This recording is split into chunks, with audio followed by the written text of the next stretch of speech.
దౌర్భాగ్యుణ్ణి, నేను అజ్ఞానిని, నేను బ్రతకాలన్నా నా కుటుంబం జీవించాలన్నా దీనంతటికి కారణం నువ్వే నాకు ఆధారమై ఉండాలని చెప్పడమే. నీవే నా పిల్లలకి ఆహారం పెట్టాలని చెప్పడమే, నీవే మాకు ఆరోగ్యం ఇవ్వాలని చెప్పడమే, నీవే మాకు తోడుగా ఉండాలని చెప్పడమే.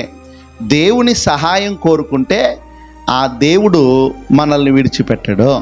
ఆయన ఏమంటాడు ప్రకటన గ్రంథంలో, ఇదిగో నేను ఈ క్షణమే ఈ సమయమే తలుపు యొద్ద ఉండి తలుపు తట్టుచున్నాను.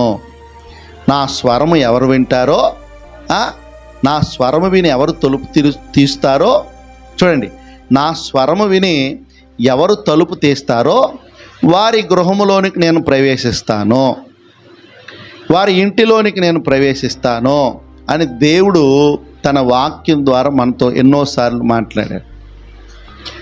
ఒక మాట మేము ఖచ్చితంగా చెప్తున్నాను, మీ ఇంట్లో దురాత్మ ఉందని మీకు అనిపిస్తే,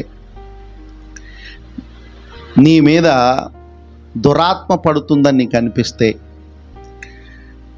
నీ గుండె దడగా నీకు అనిపిస్తే, రాత్రులు నిద్ర పట్టకుండా నీకుంటే, కలలో ఏవేవో జరుగుతూ ఉంటే, ఖచ్చితంగా దీనికి సూచన ఏంటంటే దురాత్మ మీ మీద దాడి చేస్తుంది.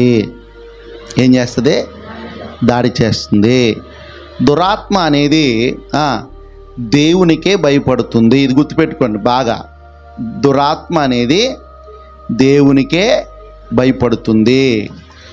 దురాత్మ ఇంకొక దురాత్మకు భయపడదు. స్తోత్రం చెప్పండి. కాబట్టి మన గృహంలో దురాత్మలు సంచరించకుండా ఉండాలి అంటే మనం ప్రార్థన చేసుకోవాలి.